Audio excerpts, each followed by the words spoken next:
Greetings again, everyone, and welcome to another episode of OSI Today, the podcast featuring news and views from around the Office of Special Investigations. I'm Wayne Amon from OSI Public Affairs, and I'm very pleased to be joined today by OSI Commander Brigadier General Terry L. Bullard to bring us up to speed on the current state of OSI. General, as always, great to share a microphone and opposite ends of the table with you. So, Wayne, good to see you.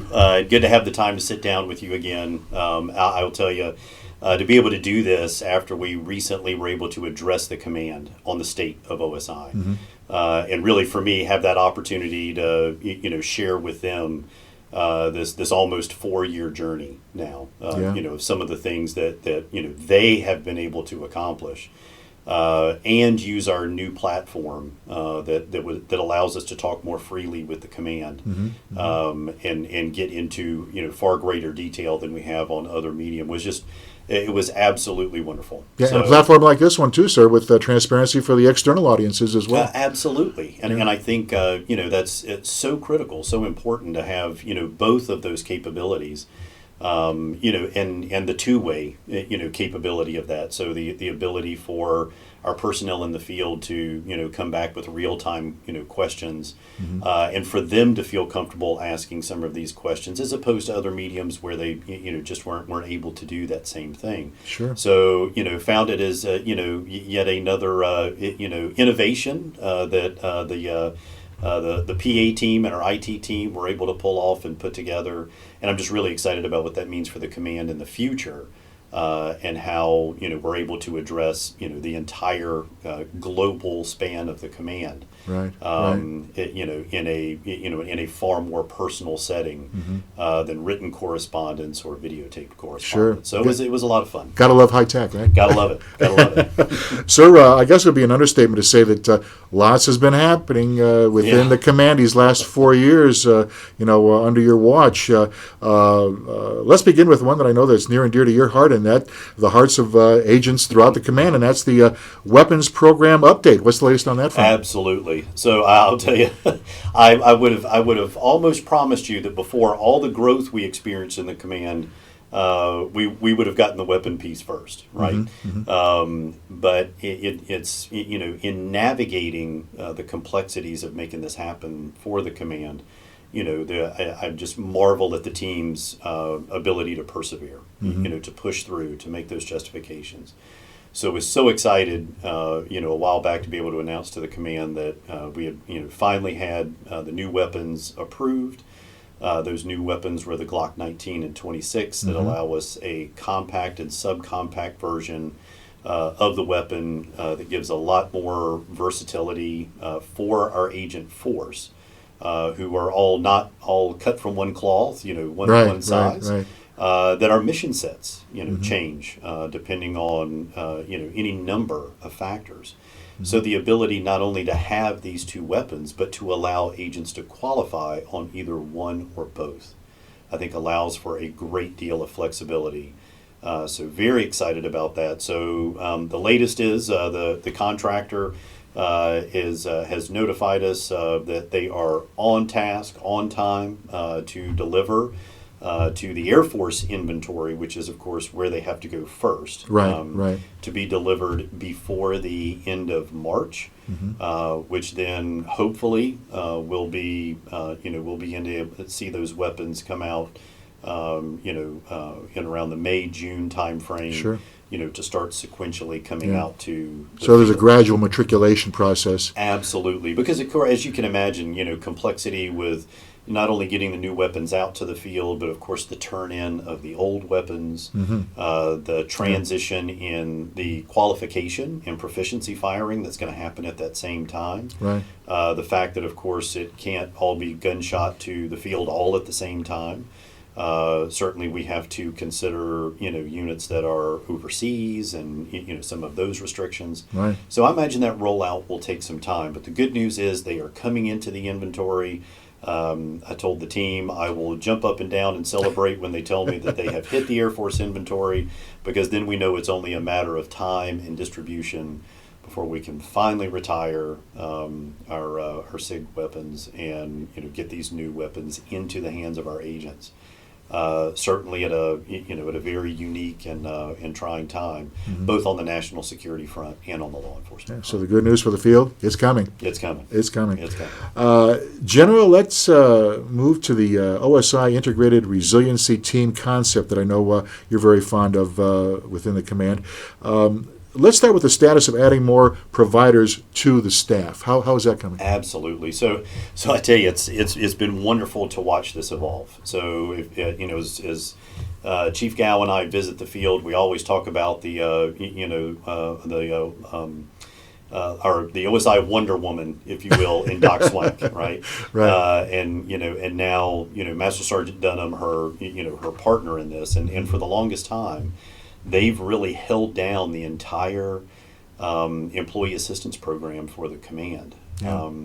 But now, with the success in garnering the additional billets for the command specific to how do we care for our people as we ask them to work in these challenging environments.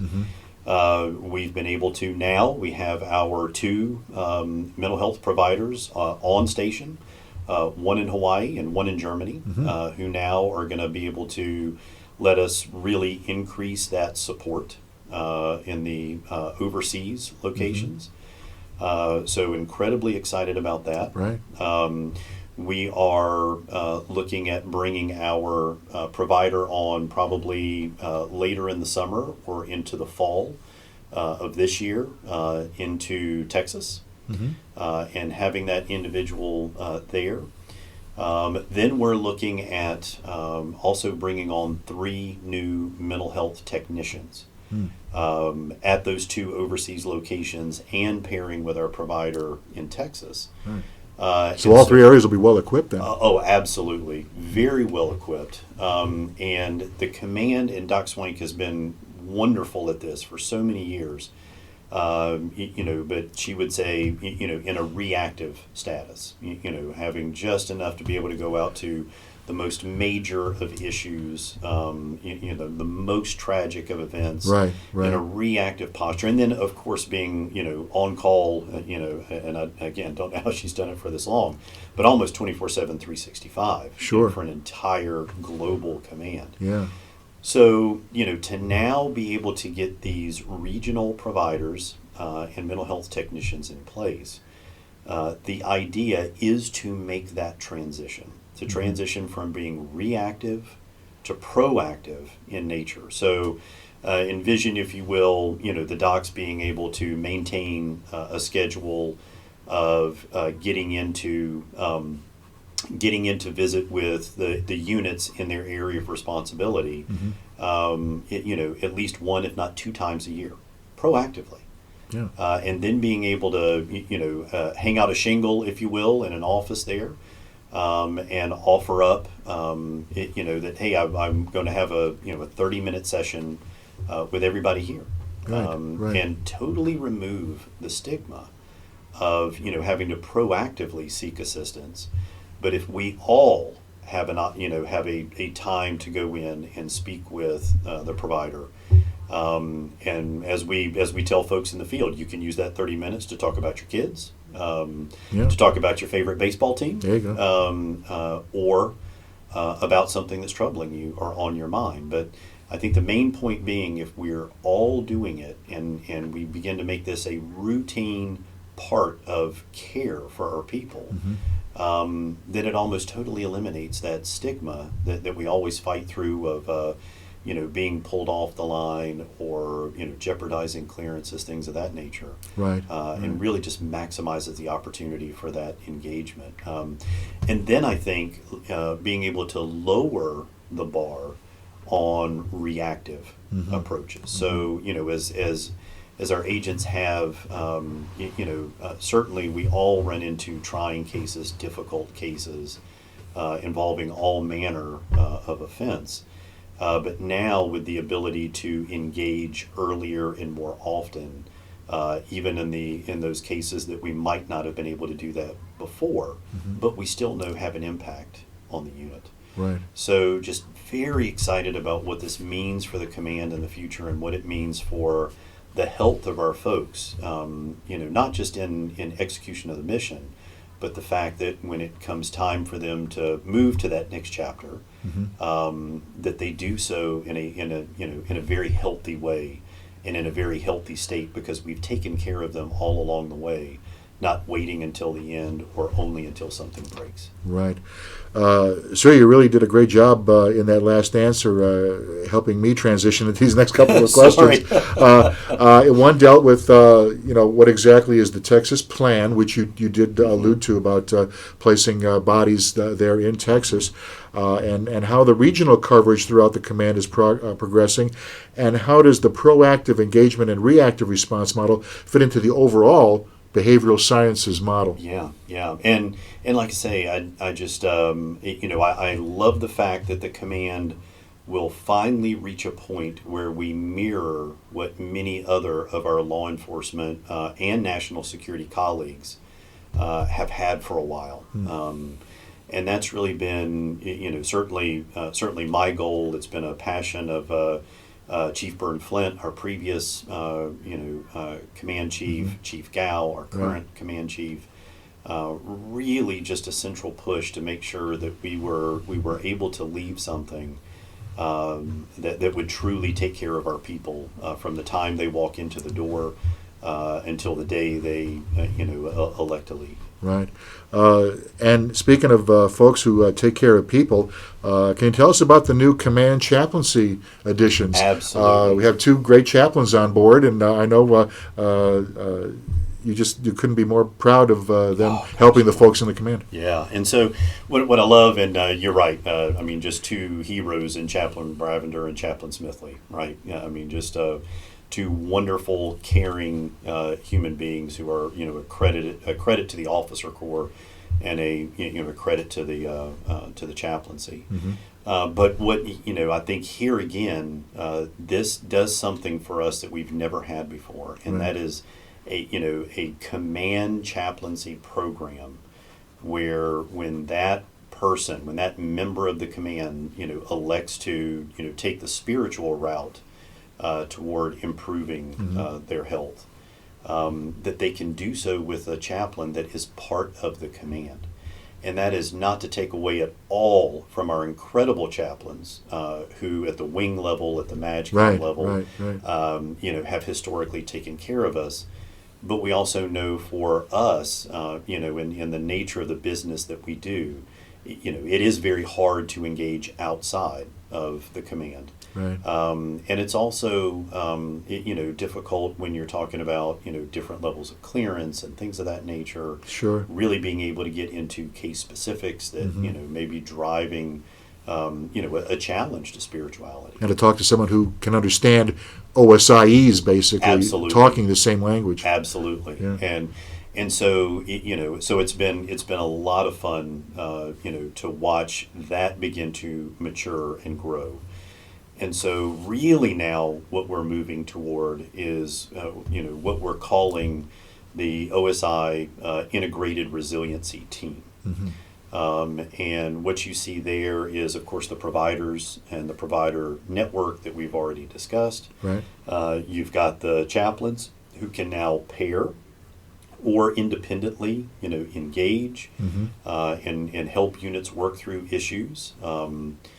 We, of course, are reinforcing the role of our command first sergeant, being a part of this integrated resiliency team, right. And having the ability now to, bring all of that together, not necessarily under, one boss or one leadership, but knowing that these care professionals are working toward a concept of operations where they can be called on as their individual components or as a team to respond to work through issues.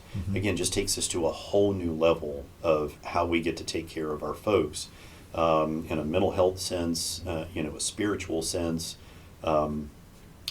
career, knocking down barriers, those things that first sergeants typically do for us.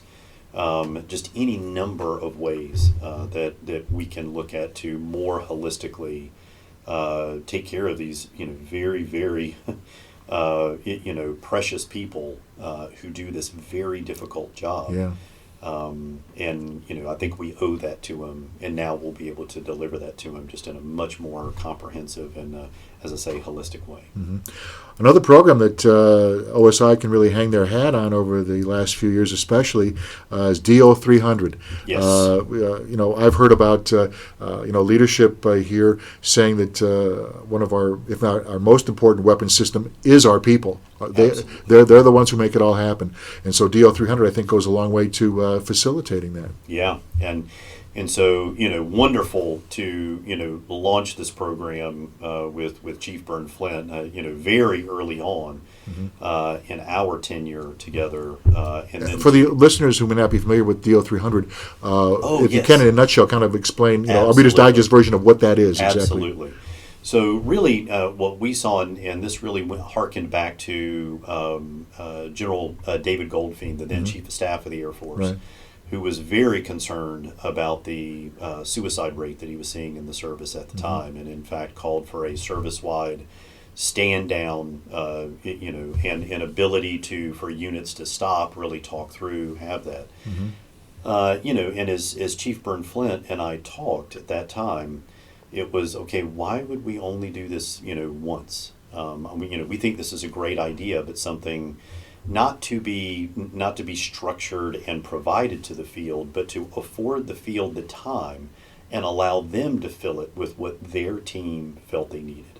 How they wanted to bond, step away, have that time together. Kind of decompress a little bit? Absolutely. Outside of the office. Get to know each other a little bit better. And so, we came up with, and really, I give all the credit to Chief Byrne Flint on this one for, developing our 300, DO 300, which really harkened back to General Goldfein's referencing us as his Spartans at the gate, and that small but mighty force. That at that time was working throughout the AOR in the Middle East, right? But then as he became the Chief of Staff of the Air Force, really saw that on a global scale. So that really captures the program, and so what we tried to do is go back and say, hey, field leaders, know that we are blessing you to take those 4 to 8 hours a month. And execute on that, and invite speakers in, step away and go to an event, step away and go to an activity, but really turning it over to them.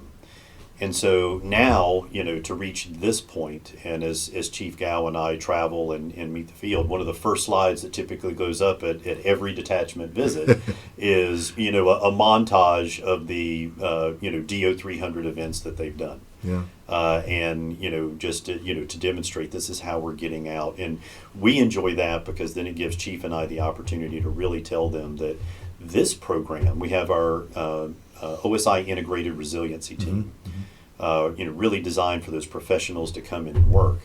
DO 300 was really designed for almost that peer-to-peer engagement. Yeah. And telling, and communicating to them, look, we put extreme value in the health of our units in being able to execute the mission. Part of that is knowing each other. Part of that is understanding each other, and knowing when each other are doing well, when that engine is running perfectly, right? But then also being able to recognize in each other when it's not, and then also having the bonds that even if I can do a good job of hiding that, I am far more comfortable approaching my peer and maybe telling them that I'm struggling. Right. And so one of the things we really use to reinforce that is, very doubtful that, a member of the command in the field is going to be in a bad point and pick up the phone and call me, or call Chief Gow, or call their region commander, or call their region chief. There's somebody there for them. Exactly. They are far more likely to reach out to their peer. Someone they know cares about them, someone who knows them, someone that they have shared time with, whether that be in the mission or outside of it. And that's the critical communication we want to happen. the environment that we want each of these units to have, so that when those tough times come, you will reach out to somebody. If it's a peer, great. If it's one of the providers, wonderful. If it's to the chaplain, fantastic. But there are multiple routes here. So that's why DO 300 is so important within the command, and why it's been a lot of fun to watch units take it, make it theirs, make it far better than anything we envisioned up front, and something that I hope they will just become a way of doing business for us. Very, very well said. Now, General, a couple of initiatives that may be foreign to those listening to this program are Spartan Ace and Spartan Citadel. Could you briefly explain those initiatives? Because I know of late they've really gotten quite a bit of traction. Absolutely, yeah, and it's again just been phenomenal to watch members of the command take these principles and move them forward. So. As we looked at in really 2019, the amount of strategic guidance that we were getting that told us that we as a nation really, but certainly we as a military, as a national security component, had to make that gear change from over 20 years of countering extremism globally. To now getting back into peer and near peer competition. Mm-hmm.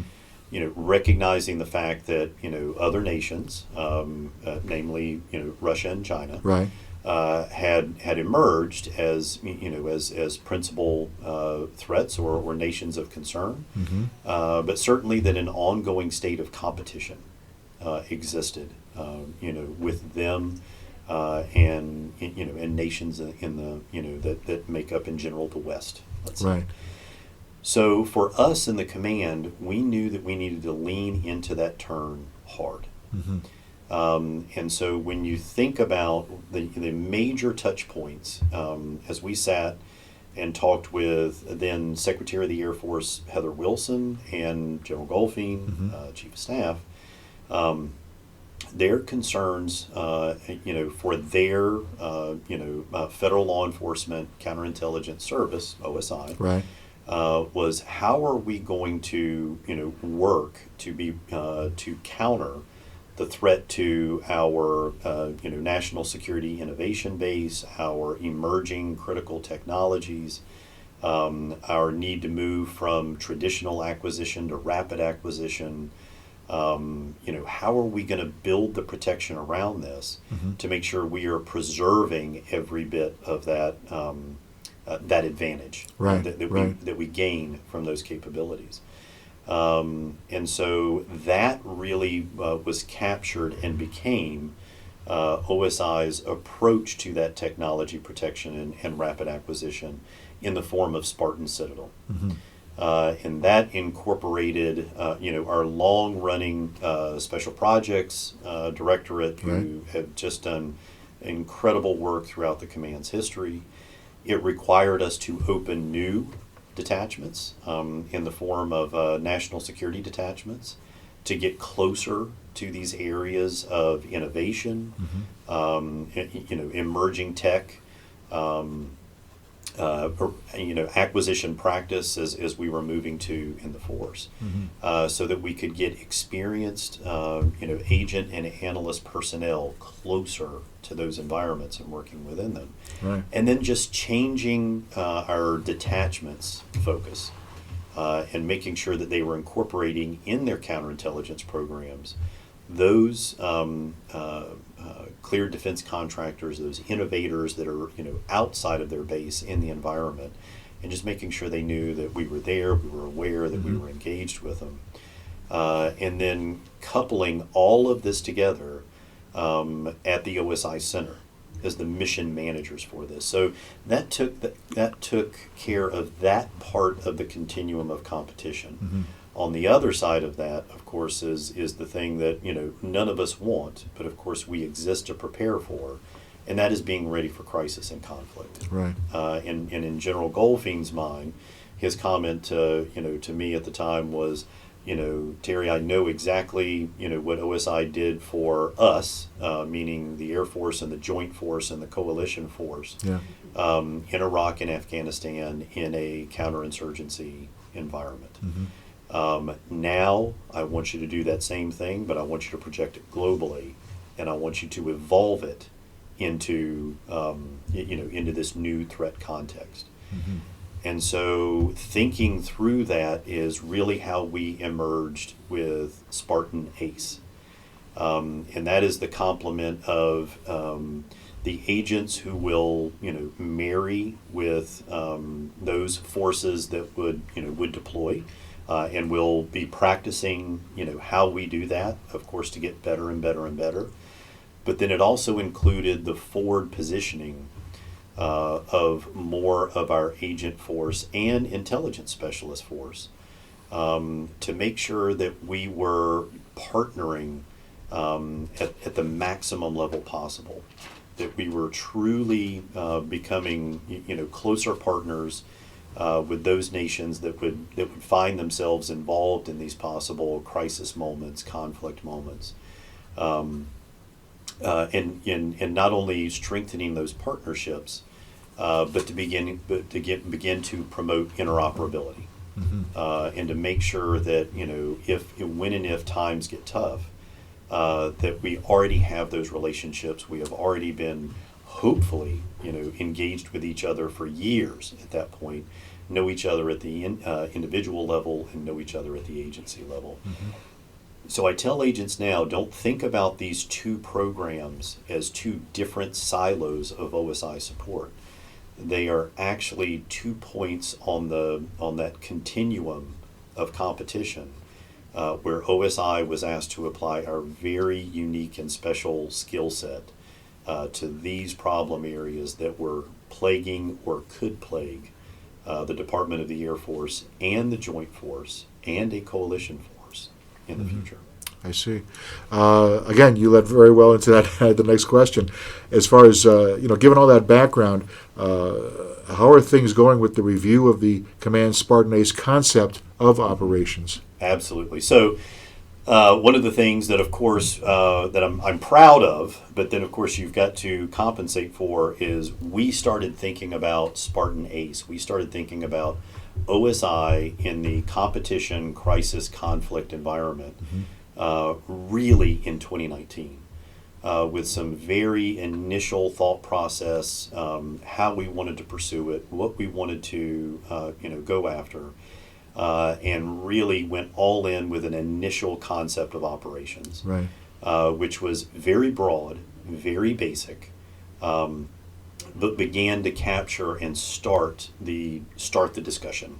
And I would imagine it had to be flexible depending on situational or world situations at the time. Absolutely. Yeah. And we had to be assured that just because we had some conversations with senior leadership, that we were actually going to be able to get the resources to do this. Because certainly to have the concept is one thing, to have the material You need the tools. resources, exactly, to be able to do it. Right. And in fact, Secretary Wilson and General Goldfein on both of those fronts made good on that. And so then, as the resource piece began to fill out, it then allowed us to be able to think even more deeply about Spartan ACE, about how we were going to do this, and then introduce the new way that the Air Force intends to present forces to the Joint Force, AFRIGEN, the new force generation Right. model. All of these things began to emerge. Well, I like to say I'm proud of the fact that the command was so far ahead that then we found ourselves literally having to incorporate all of this thought and what we were doing kind of back into now the Air Force's model that was maturing along the way. And so what has driven us recently to the point of needing to now take that very basic first concept of operation and now more fully flesh that out. So that's what's going on right now. I'm hopeful that in the April, early May time frame, we'll be able to take a look at, well, I think what we're affectionately calling, Spartan Ace 2.0. Okay. What the new ConOp will look like. Right.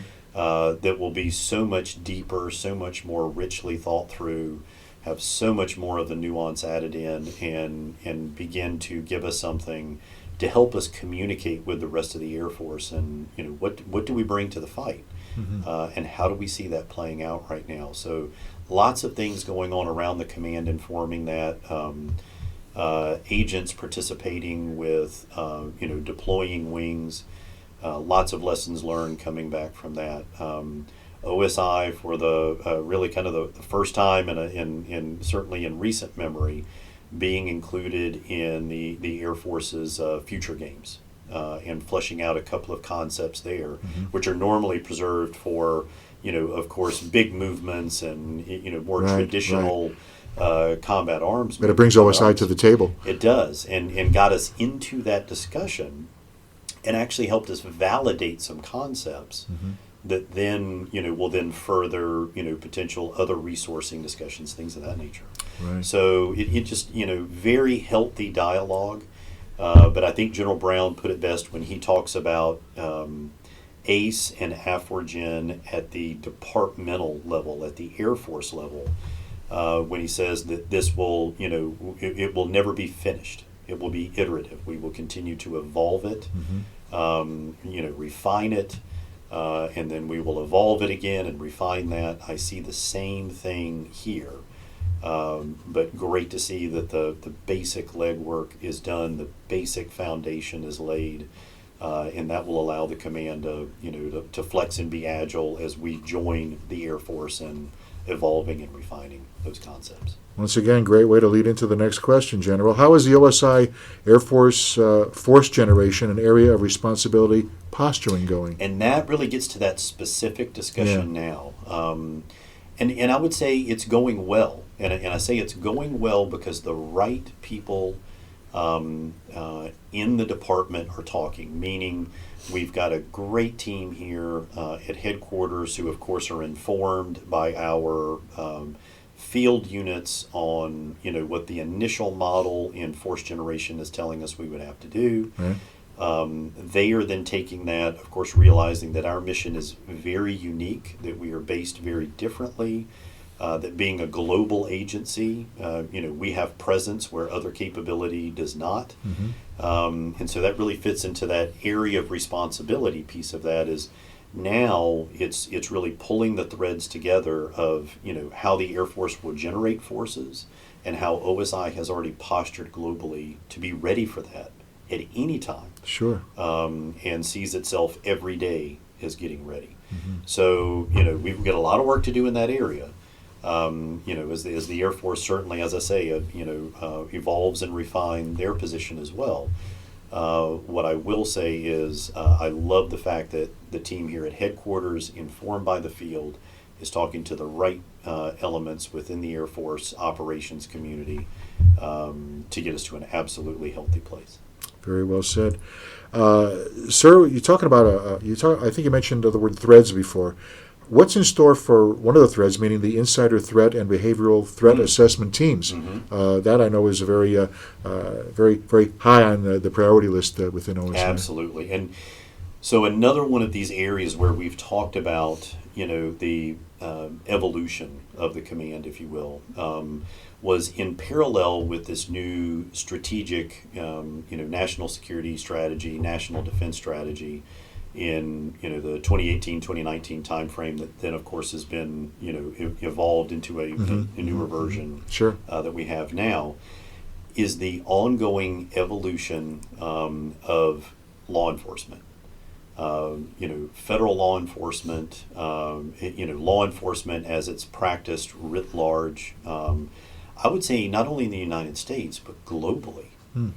And the expectation that we will continue, as we have now, certainly in my time, in coming in and just watching how, we embrace the social sciences, we embrace the hard sciences, to better inform what does it mean to be an effective law enforcement organization for the population that you serve and protect. Right. Certainly, that's been a national discussion. Oh yeah. In what that means. But for us, one of the things that we really gravitated toward is the expectation that we will not only be a law enforcement response capability, that we really needed to look at what we have on the social science side, what we have on that hard science side, that allows us to become more proactive, allows us to get to the left of an event. Right. And that event could be the threat of espionage. It could be the threat of emerging violence. It could be an individual on the pathway to violence. Right. I even extrapolate it to getting using the capabilities and data and other things to detect potential fraudulent activity at a far earlier point than perhaps we could before. Yeah. Just by looking at behavioral indicators in how a contract is being let, how a bid is being placed. And I would say that is not, it's not science fiction anymore. It is an expectation. It really is an expectation of, I think, the American people that, we will have the ability to head things off before the tragedy happens. Certainly not every single time. But when we have the opportunity to do so, we will. And so we really look at our threat response division at the center, our insider threat branch here, and our behavioral threat assessment cell, Right. as components to do exactly that, to empower the field with advanced information that could be coming in in a more traditional way, like a phone call, and maybe a more modern way via social media. To improve anticipation. Absolutely. Yeah. To be able to act quickly, to say, this person, has, just posted that they are, in a bad place and contemplating self-harm. Right. Well, we are one of the agencies who are best postured. That may not be a crime per se, but because of our authorities and because of how we are built, do we have the ability to get that first sergeant or first level commander or supervisor at the door of that individual as quickly as possible before they make that ultimate decision? Yeah. And in fact, we do, and we have been able to do those things. And so for every person that we lose, I mean, it is a tragedy, but I think we're always thinking through, how do we posture ourselves to get in front of that? Yeah. How do we see the indicators at the earliest point that someone could be turning to or contemplating espionage? Yeah. How do we find that? How do we see that someone is on the pathway, as we say, the pathway to violence, to carrying out an active shooter situation, or an act of violence, against a family member or someone? And what are we doing, maybe not directly as OSI, but to get the right leadership, the right helping agencies in there faster, to be able to get ahead of that. So when we talk about things like, insider threat and the BTAC and the threat response division, those are the things that I'm very proud of, because it's putting the command on a footing, in as many cases and where possible, to get ahead of things before we are unfortunately, having to investigate the aftermath. I know in the civilian sector, the watchword sometimes is, if you see something, say something. Yes. So I would imagine, is it fair to say that OSI, really follows that kind of a game plan down the road as well? Every bit because of you have to anticipate, if you see something that may not be kosher. Absolutely. Yeah. And I think, sadly, I think what we find in some of these that have come to fruition, have reached that point, that when we talk to people, and sometimes it's hindsight, but almost invariably what you run into is, yes, I did see a behavioral change. Yes, I did see, this did seem odd to me. This did seem different. And so, I think it is that, that speak up capability. So, it can come in from our controllers receiving a call on our, tip line here. Like I say, the ability to engage with social media, and have have the ability to know in those platforms when something just isn't in a good spot with an individual. But to be able to then act on that, again, not necessarily from a law enforcement perspective, but for us to be able to get that information into the hands of those who can intervene at an earlier point. And every one of those that I get briefed on from the center team here is just a huge win. Sure.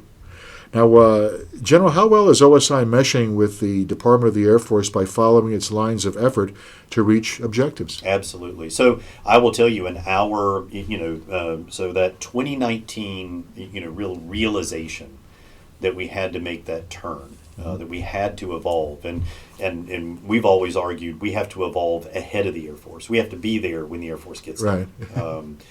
And so, understanding that, we issued, that first vision in the 2019 OSI we need. Right. Right. And that became, a guiding document for the areas where we wanted to request resources, where we wanted to grow: Spartan Citadel, Spartan Ace, right. preventative measures, things, protective service. All under a strategic plan umbrella. Absolutely. Yeah. So once we, were able to really, I think, successfully sell this vision to the Department of the Air Force, as well as the Air Force, and then the emerging Space Force as well, and begin to get the resourcing behind it, that became OSI's 2021 command strategy. So the OSI we need became the commander's intent for that strategy. And so we as a leadership team, of course, informed then by the senior leadership across the command, our specialists all took part in formulating this 2021 strategy that we've operated under, since putting that in place. It incorporates the same big planks, if you will, of the OSI we need. But every bit of that guidance, the lines of effort that are within that 2021 strategy, the initial thought that emerged in the OSI we need prior to that, is all nested in the department's strategic vision for the future, in both the Air Force and Space Force's strategic guidance for the future. And so we really used that strategic guidance to inform both the OSI we need in 2019 and then the 2021 command strategy, to make sure that we stayed in lockstep with our department, and that we were not taking off and progressing in one direction as the department and the Air Force and Space Force were moving in another. We really sequenced that strategy to make sure we stayed very linked with their strategic objectives. Sir, moving on, what's the latest on the protective services operations enterprise within the command? I know that part of OSI burns and turns all the time. They keep moving. Yes, they do. And we talk about that, and the way in fact, we just recently were down facilitating a graduation for our newest crop of young agents coming into the command, and one of the things I always enjoy doing there is we get to talk to their families and loved ones before the graduation, and actually have exchange with them. And so the way we kind of talk to the families about this is to kind of grab from something everybody understands, to say, well, among the many things that OSI does for the department and for the Air Force and Space Force, is we really act as its secret service as well. Not only for our most senior level leaders within the department, but for some of the combatant command senior leadership as well, which is our portion of protecting the Department of Defense. Right. So historically, that had been an area that was just not funded very well. We did not have a lot of manpower, to put toward it.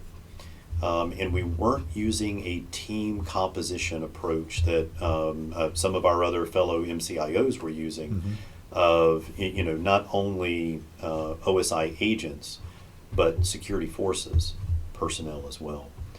And so, again, very blessed that the department in the OSI we need absolutely accepted the fact that we needed to get to a much better place in this. We needed to, number one, standardize the size of our teams and get the composition of those teams right. Meaning, those are agent led with agent personnel.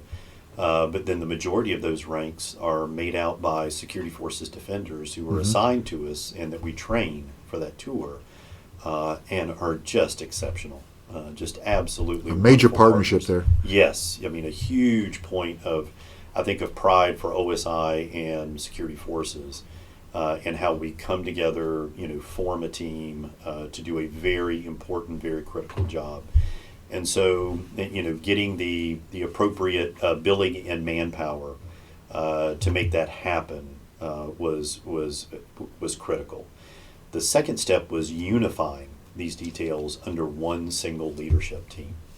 And so we were able to accomplish that and put a vast majority of our details underneath the 1st Field Investigation Squadron at the OSI Center. Yeah. And so this really created a unity of command and a unity of effort, and helped to really standardize those details where it had been executed in a very different way in other pockets around the command. And so that was an important point along the way. I think the other critical thing then that we've been able to accomplish more recently is then nailing down standard training, not only initial training, which I think we've always done very well, but how do we keep teams ready? How do we make sure that we are constantly honing and practicing those skills that are necessary to be ready to go when a threat presents itself, whatever that may be. Will that reaction be muscle memory? Right. Will it be something that we automatically lean in and do without thinking about it? And that only comes with repetition. It only comes with keeping those skills fresh. So very excited to see those standards roll out, and that teams will now have a common training plan, common core skills that they will exercise and do. And then finally, making sure that we had an oversight mechanism, meaning how do we ensure that our teams are ready? How do we do that external inspection and oversight that comes in, takes a look and says, hey, we're knocking it out of the park and doing a great job here, here, and here.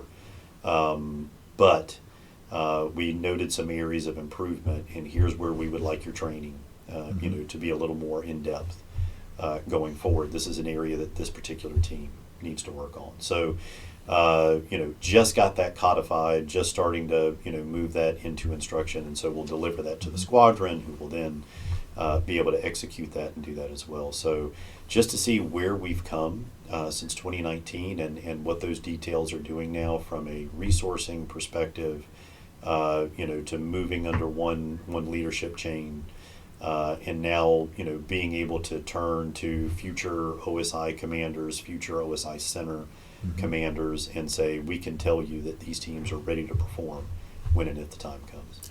I have to harken back to a few years ago. I wrote a story on protective service operations, and in my lead I said something like, there's much more to that job than the characteristic sunglasses. Absolutely.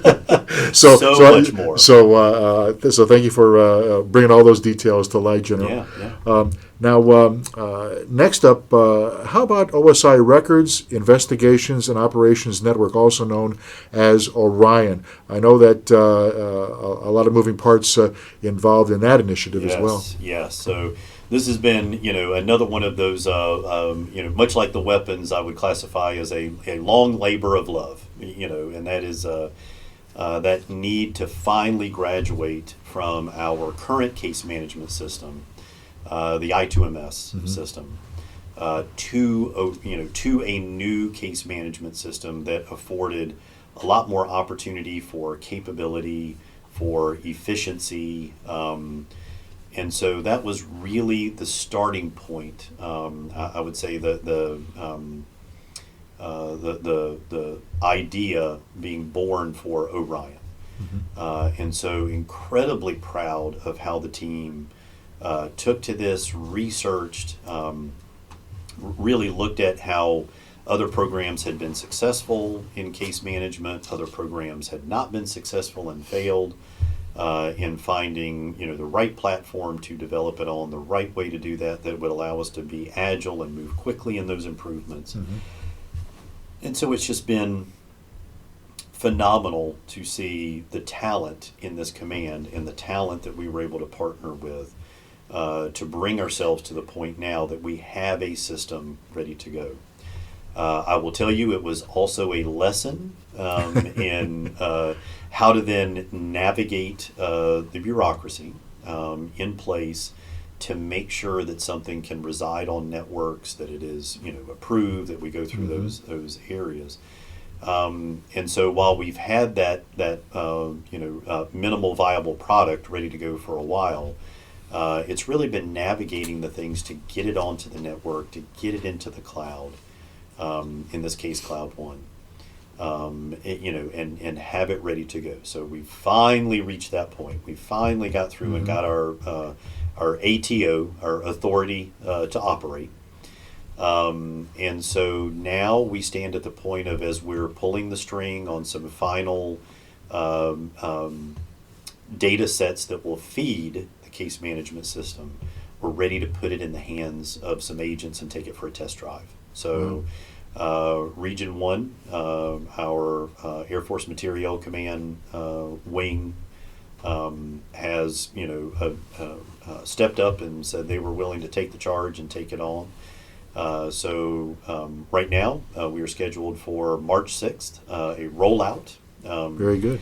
Of that at 2 of their detachments. Their headquarters element, personnel here at headquarters and the OSI Center will flip the switch, turn it on, and begin to load the first cases into that system. Wow.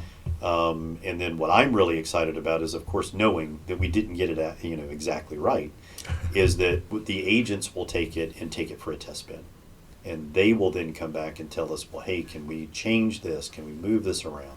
Can we empower it with this? Can we do those things? And the way that we've designed this is to be able to, in most of these cases, make those changes fairly quickly and evolve the system.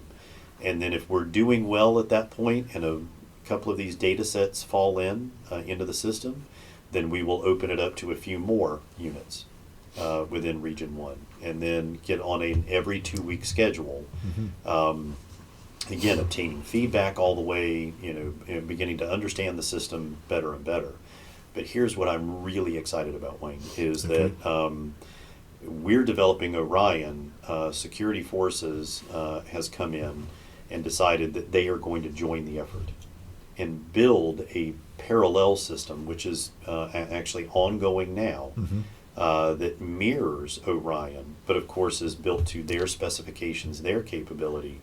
But the exciting part here is we will finally have the 2 law enforcement agencies within the Department of the Air Force with systems that can talk to each other. Wow. That can facilitate data, transfer. The department can ask one question about one kind of offense, and we should be able to query the systems and come to, one joint system. It seems like something like that would be almost a matter of course. I mean, yes, it's very logical to do it that way. It is, and I would say, I think while it no doubt was a dream historically, we just didn't have the capability. We just didn't have the the ability to do those things that we do now. And so I'm very excited about that. And then also excited that at the time we started to generate our new system, the Air Force Judge Advocate Corps began to transition their new case management system. So from the very beginning, using a common platform, our teams have been working each other, again, with the vision that we will be able to have these systems connect and talk with each other. And so the ability then for the entire Air Force's military justice system to be able to move that information within a system of like-minded case management systems is extremely exciting. And so many things that we do now that are inefficient, less than accurate, that just take up agent and judge, advocate, and defender time. Yeah. Will no longer do that because the systems will be able to facilitate that in a digital sense, and then one day, the idea will be whether it's using an existing capability within the Air Force, generating our own, is to eventually enable this with AI. And then imagine a system that is not just managing your data, not just managing your case, but enabling it, anticipating, able to pull different data threads or see a data thread emerge in another case somewhere and make another office, another person aware that that is opened up and has that. And I think that's the potential that Orion holds. Certainly it won't be what rolls out on March 6th. I'm a big fan of the crawl, walk, run analogy. Right. And so we've got to crawl and knock some of these down. But I think the potential that this holds for the Department of the Air Force to do law enforcement and our military justice system in a completely different way is there, and we're postured to seize it. And again, leading into my next question, that obviously is born out of a great partnership with those three organizations. Absolutely. So what is the status of OSI partner engagements and partnerships, and where do you see them going? Yeah. So another kind of early on effort was recognizing that, for our 75-year history, we have been a small agency. Happy birthday, by the way. I was about to say it's fantastic, absolutely fantastic to see us rounding the corner and heading in that direction. It's a young-looking 75. I was about to say young-looking 75.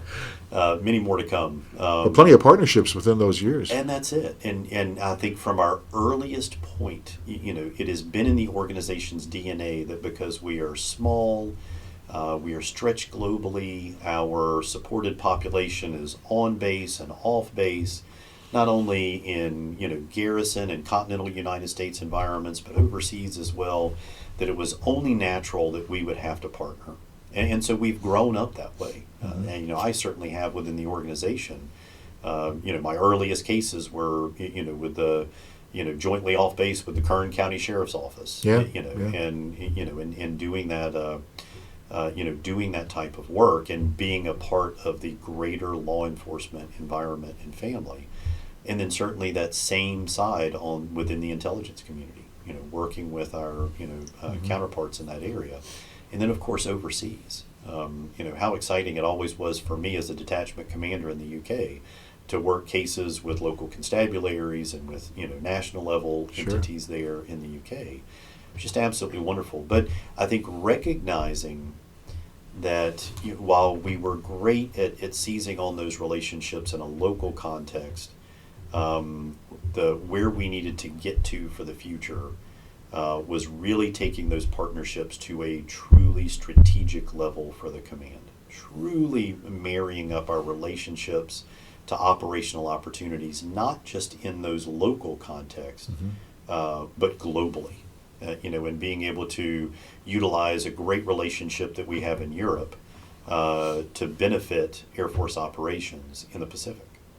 To take something in Africa and be able to use it to the benefit of operations in the Middle East. And that's where it was very hard because here at the headquarters level up until 2019, we had one person doing strategic engagements. And so it was hard enough for that one person to keep up with the command section here. Right. So we developed the Directorate of Strategic Partnerships. And that office has just grown and blossomed and is facilitating relationships with our, international colleagues here in the NCR, making those relations relevant to our, offices globally in the field. They are tying us closer together domestically with our federal law enforcement counterparts, FBI, DHS, Treasury, you name it. Really, now emphasizing that we have to draw ourselves even closer together as Sure. interagency partners in this world and in this environment, in which we operate. And so, now starting to take advantage of those, and then some of the international organizations, beginning to better capitalize on those. So the International Association of Chiefs of Police,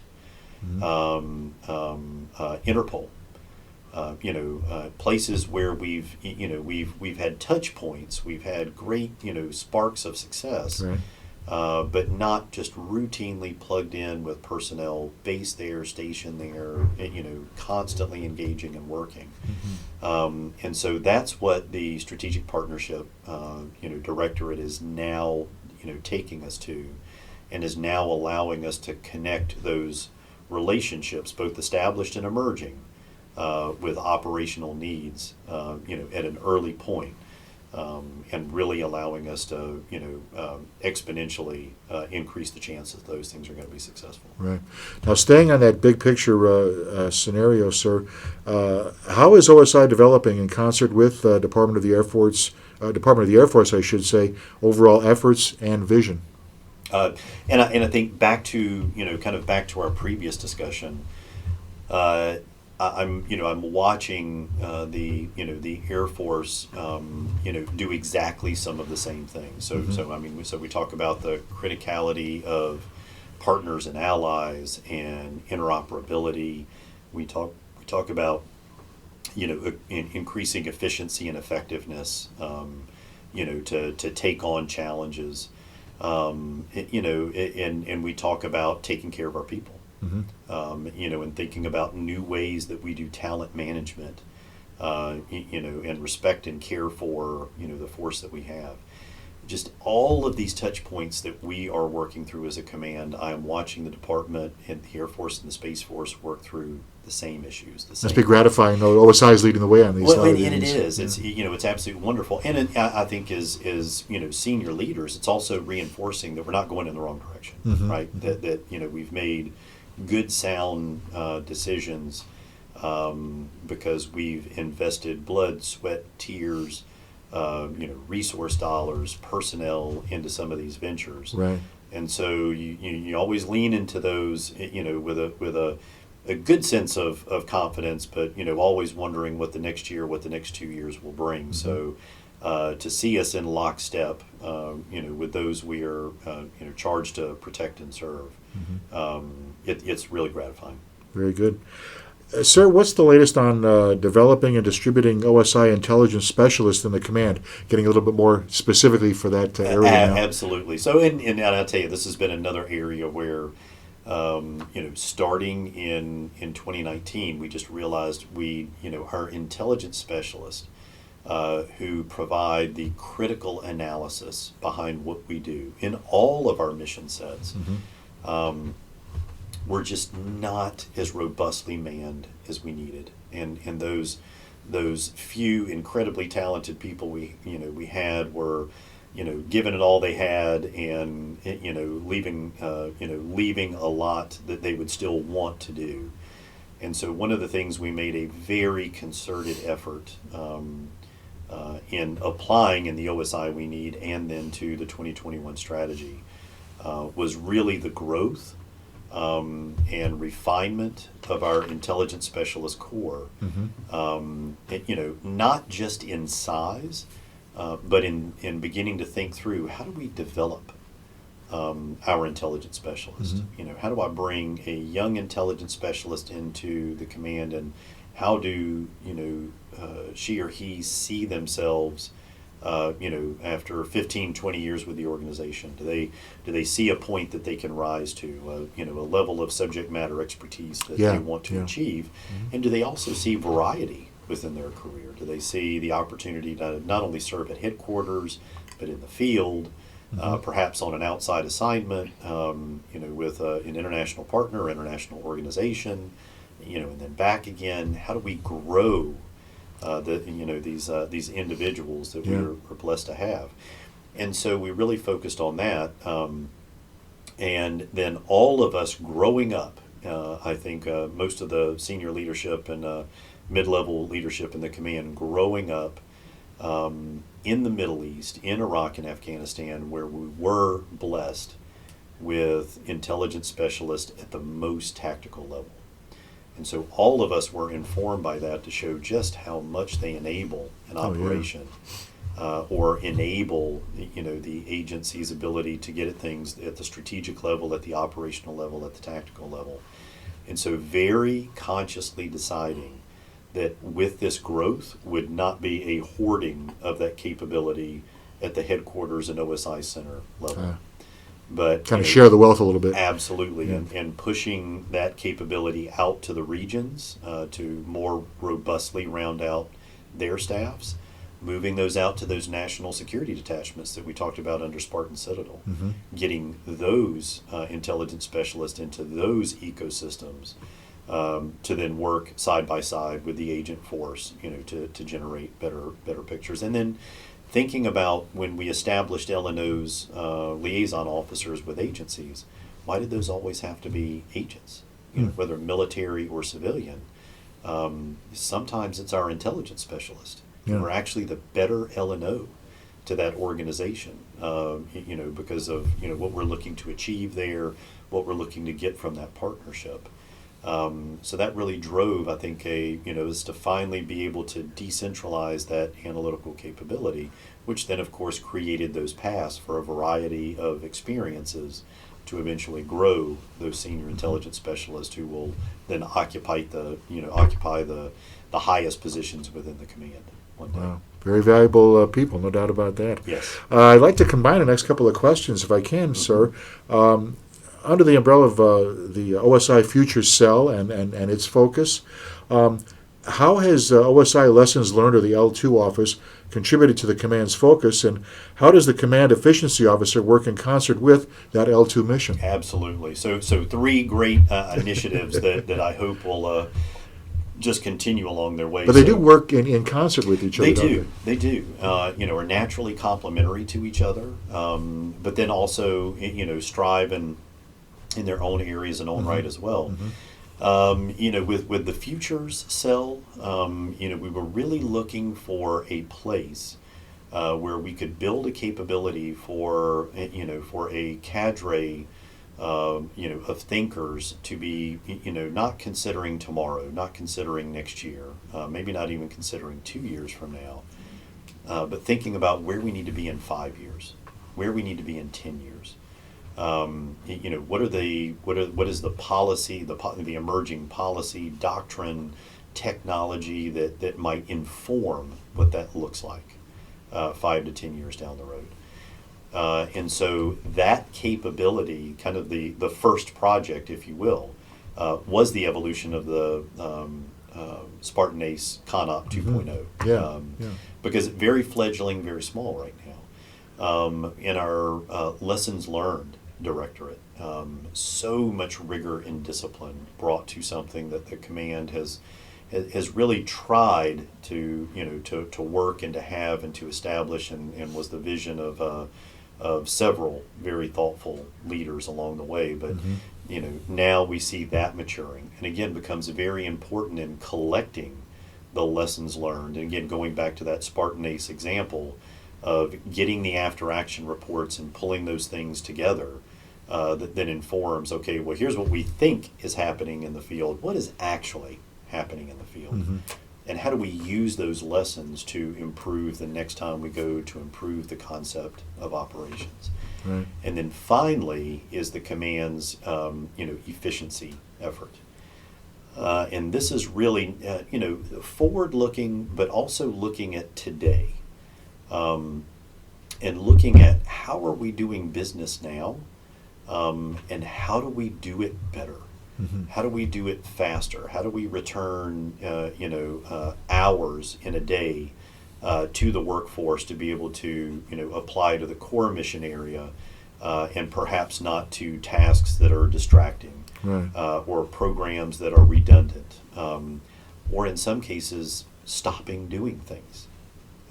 Just cold turkey, exactly, don't do it. to recapitalize and, Yeah. and do those things. So, I think those three efforts, looking into the future, looking at what we're doing today, and then learning from the actions that are happening around us, and synthesizing those and doing that in a way that it just makes us better every single year, and gets us ready for the future are absolutely critical. So, three areas that we've had the opportunity to innovate with, and I hope we'll be able to continue to invest in the future. So more to come. More to come.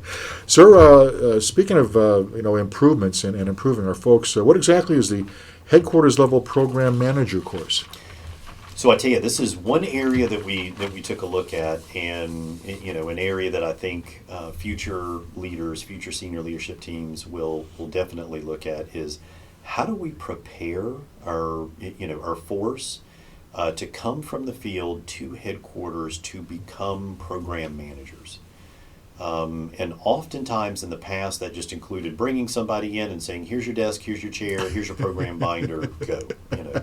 And we know that there's so much more discipline, so much more science behind managing a program at the command level effectively. The other area that impacts is change. If I am not educated in really understanding what I can do within a program, I'm going to be less likely to take that risk or nominate that change, to senior leadership to do those things. So then it's the easier opportunity is just to default to no. Yeah. And not making that change and not doing it, and and surviving your your tour at headquarters, you move on and nothing's evolved, changed, progressed in that program, and we've lost time.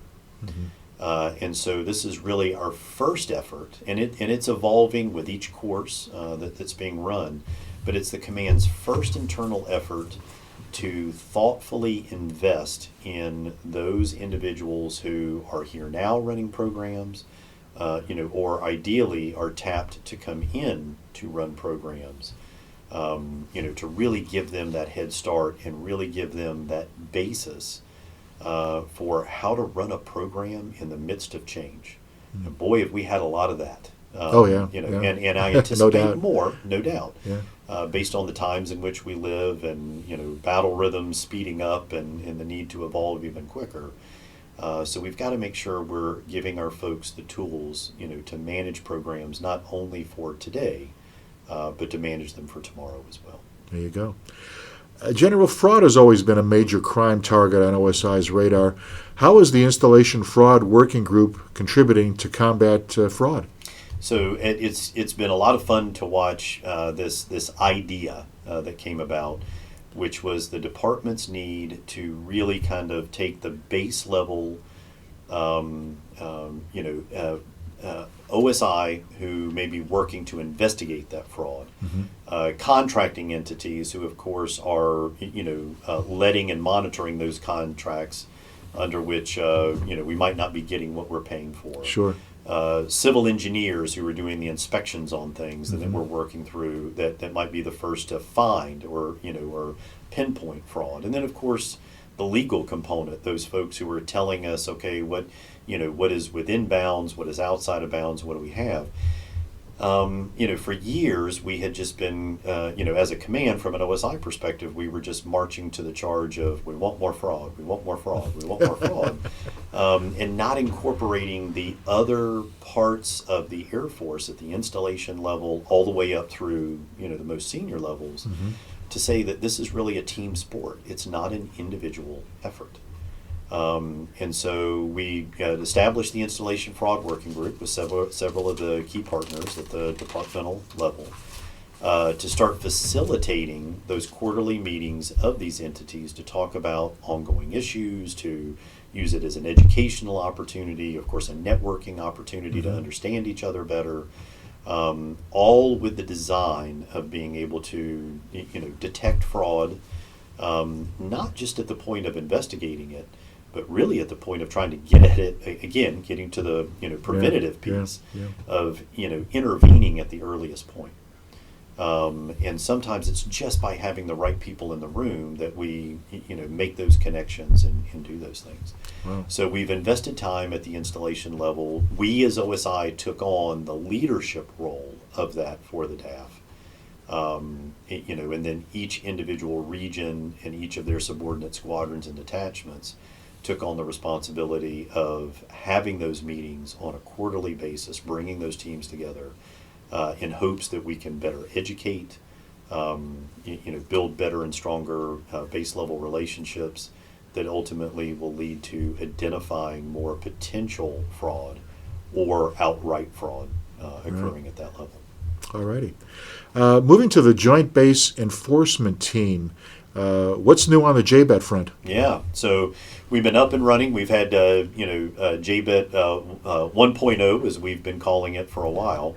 And again, for our novice listeners, could you explain what JBET really is? Absolutely. Yeah. And this was, I think this was the recognition that as we were evolving, after that 2018, 2019 strategic guidance, knowing we would have to move away from some things to facilitate more opportunity for counterintelligence work, violent crime work. Sure. And that as our security forces partners were evolving, their ability to execute law enforcement within their, greater evolution toward air-based ground defense and what would that look like in the future. Myself and Brigadier General Collins, who was the Air Force's top cop at the time, really saw a concern that we might actually see seams get created between OSI and security forces, specifically security forces investigations at the detachment or at the installation level. And so the Joint Base Enforcement Team was a new model, a new approach to ensure not necessarily a sharing of resources, but ensuring that we were partnering on those areas where we have natural overlap. So drug cases.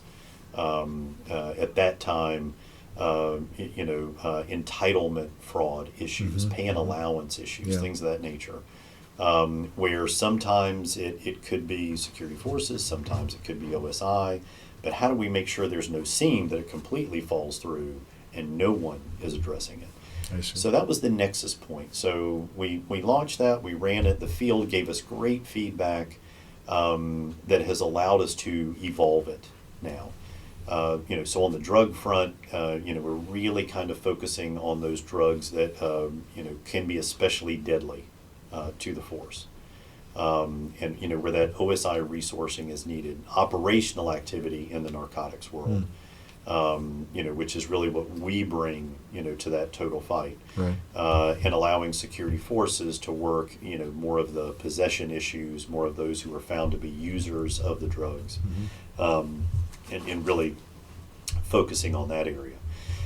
I think the other area where we are seeing natural overlap is in the area of domestic violence and interpersonal violence. Certainly we're learning more and more about how these relationships can come to tragic conclusions. And some of those earmarks of relationships that are on that path as opposed to maybe others that aren't quite yet, or may end on their own and the threat is neutralized that way. But I think, again, what we're finding is making sure that we are affording victims in those cases to get to the right agency to investigate them at the earliest possible point, and then reassuring them that they're in the right place and that we're going to run those cases. So in getting that feedback from the field, we stepped back and said, okay, let's evolve this into a 2.0 construct that allows this a little more freedom at the field. Let's evolve away from some of these lower dollar theft and pay and entitlement issues that may be able to be taken care of administratively, and let's focus on those areas where we're talking about potential harm, or violence or worse. Yeah. Or systemic threats to the force in the form of, really, drugs that may be a one-use fatality type issue, and let's partner there. So that's in the process of being codified now and rolling out. So again, excited to see that hit the street. Very good. Sir, I'd like to kind of go back just a second, if I may, on protective services operations. What can you share about the PSO intelligence cell moving toward a joint model by sharing resources? Yeah. And so I think this is something that, we want to explore. I think the other military investigative arms, namely CID, NCIS, that share that protective service mission, in the spirit of creating that more, that fuller picture, if you will, of threats. One of the areas that I think the command and those agencies will be able to explore in the future is maybe an initial co-location, of these intelligence entities, of our protective service intelligence specialists, those who specialize in the providing the intelligence surrounding the protectees that we take care of. Right. Looking for those threats. Issuing investigative leads when threats are made, those type issues. Sure. We all three perform that mission, meaning ourselves, CID, NCIS for the department. And many times we wonder if a threat to one principal could be a threat to all of them. So does that present the opportunity for sharing? Does it present the opportunity for co-location, better use of funds with some of the tools that we use in that practice? Kind of a more bang for the buck, I guess. Right? Absolutely. Yeah. And then just a better synergy of threat sharing among the various intelligence units that support each service's operators. So I think it's something that is going to be worth exploring in the future, something that I think all the directors are excited about. Just looking for the right opportunity. So maybe not something I'll see, but that I think the conversation is well underway and something that I hope will be explored. So the seed's been planted. Absolutely. Very good. General cyber is always an involved subject. There's no doubt about that. Yeah. Just how is OSI's overall cyber strategy campaign progressing? So it's been wonderful. It's been really great to see. So I appreciated our previous executive director and Dr. Sunderbrook, establishing the thought that the command really needed a thoughtful cyber strategy to pull all of the things that we do. Certainly, when we say cyber, it's a very general, very broad term that really now touches everything that we do. There are very few criminal investigations, fraud investigations, counterintelligence matter that don't have a device that's got to be analyzed, email accounts that have to be evaluated, system logs that need to be looked at.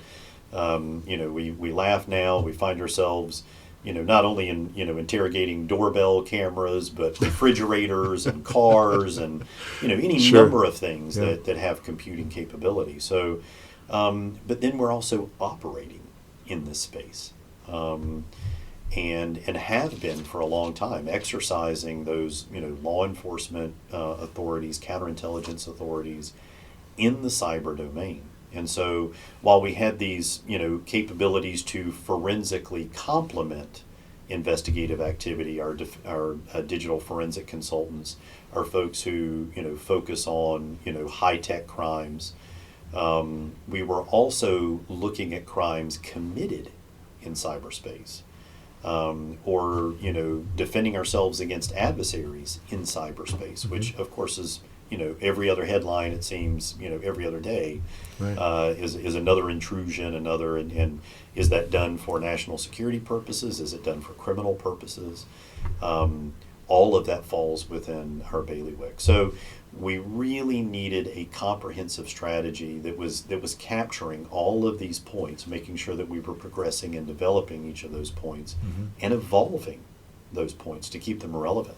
To keep the latest technology, or to push the latest policy read and practice to make sure we were exercising those authorities to the fullest capability possible, certainly within law and policy. Right. On how we get after it. And so our structure, so that strategy is allowing us to move along those lines and monitor that progress. And I've been excited to see, from growth in our digital forensic consultant numbers to some of the exciting things that we're doing in the operational realm in cyber. It's been a lot of fun to watch. Very, very good. Sir, my last hardball question of the day. Sure. Okay. What's going on with the Department of the Air Force Criminal Justice Information Center? Yeah. So I will tell you, That's pretty involved in itself. Absolutely, and really, we hearken back to when I was the vice commander here at OSI, and unfortunately, we had the tragedy in Sutherland Springs. Right.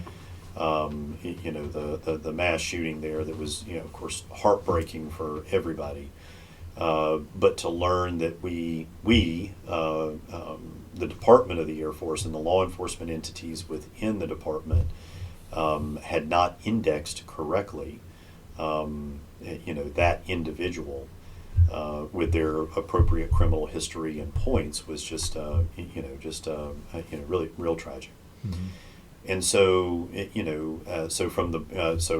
what was born from that was a desire to bring together the criminal justice information cell, and that initial partnering of security forces, the Judge Advocate Corps, and OSI, all owners of different pieces of criminal history, criminal indexing requirements, and to bring that together into one comprehensive place. So to create an entity that could facilitate oversight, that had subject matter expertise, and then direct connection to the field, to allow us to do this not only quickly but accurately, which is very important. Sure.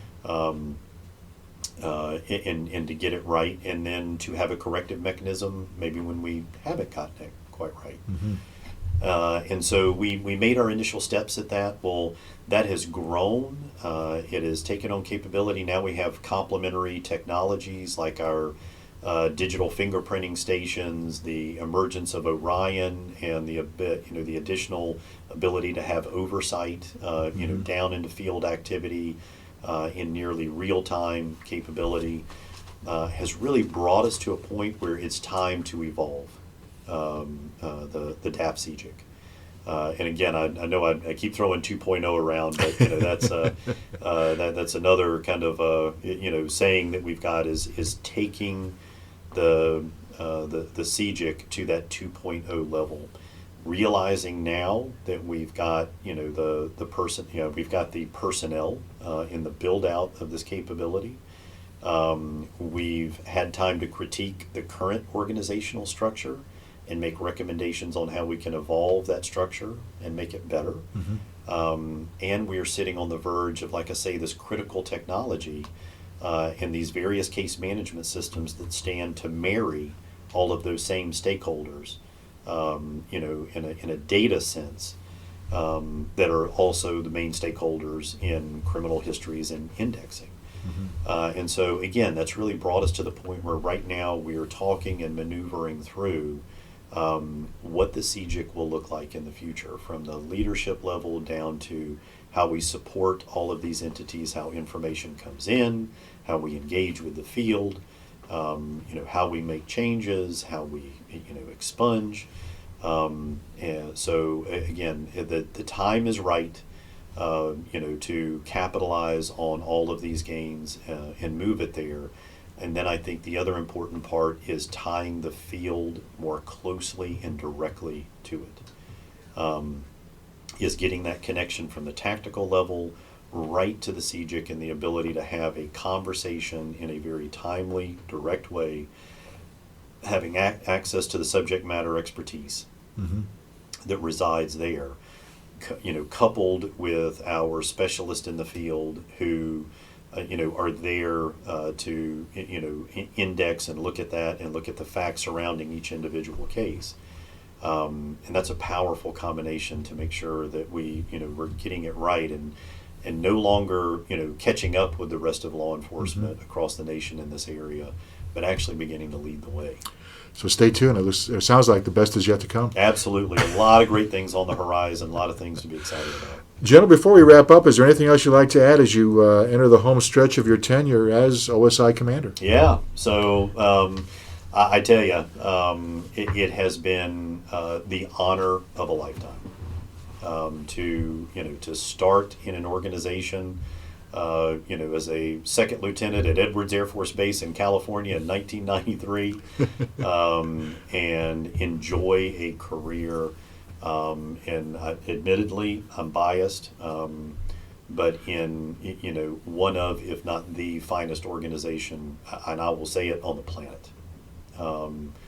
This close knit group of professionals. Chosen from among the best, who come together in an undeniably important set of missions that touch lives, that touch mission in a way that far get to do maybe one or two times in a career, and we do it as a command almost every single day. And to know that you've had the privilege and honor of growing up, with this, with these fantastic people, and to be a part of this family, this team, and then have the opportunity to, lead the command at a time when transition was the order of the day, when change was the order of the day. And to have this incredible group of professionals around you, to help navigate some of that change, to make those hard turns into the OSI we need to be, and so it's been an incredible honor. But I go back to the thing that is special about this command, and it's the people. It is the wonderful people, and Chief and I are recharged every time we go visit a unit, every time we go to a FLETC graduation, when we see the incredible talent coming into this command. When we visit that talent, not just agent talent, but the various AFSCs and civilian specialties that are now a part of this command, and to see everybody working toward that common goal is just something else. So to say it has been a busy 4 years is probably an understatement. To say that I won't enjoy the break would not be quite truthful. Certainly my wife and my family are looking forward to seeing me a little bit more. Of course, the Citadel would be proud. Well, your alma mater? they will claim me. Hopefully. But I tell you, my friend, to say that the day after I leave, I won't already miss it, would be to not be truthful. It has been certainly the defining experience of my life, and what a great way to spend 30 years. So I will. I'll miss it. I'll miss it a lot. Our guest has been OSI Commander Brigadier General Terry L. Bullard. Sir, thanks again for taking the time to be with us. Always great to chat. Yeah, absolutely wonderful. Thanks for the time, Wayne. And thank all of you listening for tuning in. For OSI Today, I'm Wayne Amon saying so long for now.